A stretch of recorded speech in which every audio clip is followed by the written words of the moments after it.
আজ যখন আমি ভিসি চত্বরে বাসে প্রচারণায় ব্যস্ত ছিলাম, আমাদের প্যানেলের প্রত্যেকেই বিশ্ববিদ্যালয়ের বিভিন্ন এলাকাতে ছড়িয়ে ছিটিয়ে সেই প্রচারণাতে ব্যস্ত ছিল। ঠিক ওই মুহূর্তে সাংবাদিক বৃন্দ আমাদেরকে ফোন দিয়ে জানালেন যে ডাকসু নির্বাচন স্থগিত হয়েছে। স্পষ্টভাবে এই অপরাজয় বাংলার পাদদেশ থেকে স্পষ্টভাবে জানিয়ে দিতে চাই, ডাকসু নির্বাচন রাইট টাইমেই হবে, সেটাকে বাধাগ্রস্ত করার সক্ষমতা কারোর না।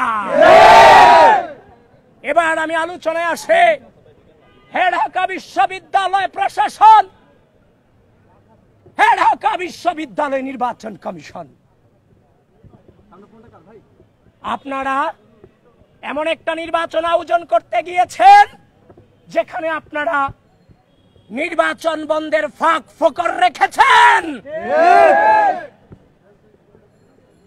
আমরা জানি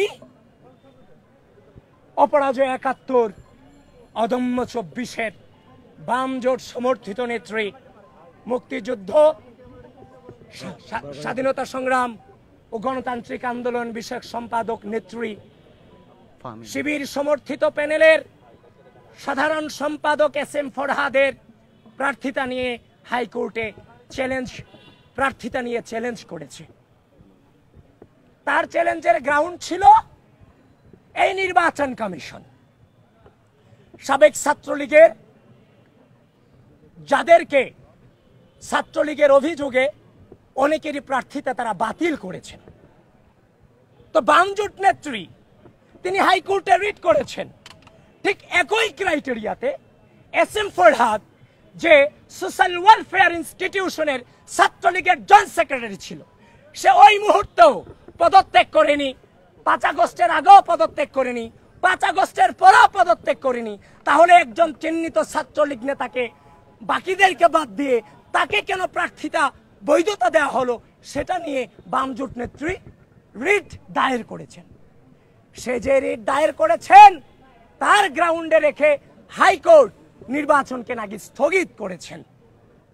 আমরা বিশ্ববিদ্যালয় প্রশাসন এবং নির্বাচন কমিশনকে বলছি, আপনারা তামাশা করেন ঢাকা বিশ্ববিদ্যালয়ের স্টুডেন্টদের সাথে। আপনি একই ক্রাইটেরিয়াতে তাদেরকে বাদ দিলেন, তাকে রেখে আপনি যে ফাঁক ফোকর রেখেছেন, সেই ফাঁক ফোকরের সুযোগ আজকে বিভিন্ন জন, বিভিন্ন অপশক্তি, বিভিন্ন পরাজয় শক্তি বিভিন্ন ভাবে নিচ্ছে। স্পষ্টভাবে জানিয়ে দিতে চাই, এই ঢাকা বিশ্ববিদ্যালয়ের মাটিতে আগামী ৯ সেপ্টেম্বর ডাকসু নির্বাচন অনুষ্ঠিত হতেই হবে, হতেই হবে, হতেই হবে।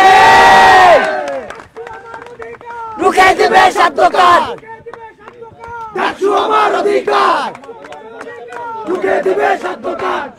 এবং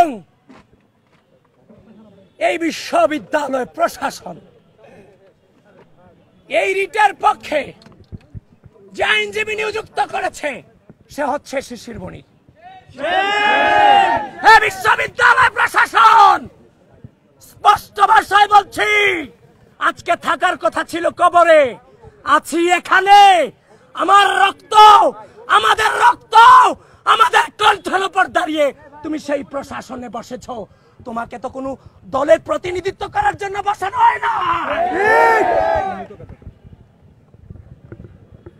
প্রিয় ঢাকা বিশ্ববিদ্যালয়, ঢাকা বিশ্ববিদ্যালয়ের মাটিতে আগামী ৯ সেপ্টেম্বর ডাকসু নির্বাচন হবে। এবং উপস্থিত যে ছাত্রবৃন্দ এখানে আছেন, আপনাদেরকে স্পষ্ট নির্দেশনা দিচ্ছি, আমাদের প্রচার কার্যক্রম এখান থেকে আবার আমরা রুট টু রুট ফিরে যাব, হল টু হল ফিরে যাব। নির্বাচন হবে, নির্বাচন হবে, নির্বাচন হতে হবে। ঢাকা বিশ্ববিদ্যালয় প্রশাসন, নির্বাচন কমিশন বারবার অভিযোগ দিয়েছি, বারবার অভিযোগ নয়, স্পষ্ট প্রমাণ সহ দলিল দিয়ে এসেছি। আপনারা কোনো ব্যবস্থা এখনো পর্যন্ত নেননি। আপনারা আর কত রক্ত চান, আর কত ফাসাদ চান? আপনাদেরকে থামতে হবে, থেমে যান। ঢাকা বিশ্ববিদ্যালয়ের শিক্ষার্থীরা, গোটা বাংলাদেশের শিক্ষার্থীরা তাদের রক্তের উপর দিয়ে আপনাদেরকে ভিসি বানিয়েছে, আপনাদেরকে প্রক্টর বানিয়েছে, আপনাদেরকে বিভিন্ন হলের প্রভোস্ট বানিয়েছে। প্রকৃতি হয়তো বা কিছু সময়ের জন্য মেনে নেয়, কিন্তু প্রকৃতি কিন্তু দিন শেষে ছাড় দেয় না। সকলে সাবধান হয়ে যান, সকলে নিরপেক্ষতা বজায় রাখেন। আমি উপস্থিত যারা আছেন সকলকে ধন্যবাদ জানিয়ে আমি এখানেই আমার সংক্ষিপ্ত বক্তব্য শেষ করছি। আমি কিচ্ছু বুঝি না, আমি শুধু একটা জিনিসই বুঝি, আগামী 9 সেপ্টেম্বর ঢাকা বিশ্ববিদ্যালয়ের মাটিতে ডাকসু নির্বাচন হবে এবং সেই নির্বাচনে বাংলাদেশ জাতীয়তাবাদী ছাত্রদল ভূমিধস বিজয় অর্জন করবে ইনশাআল্লাহ।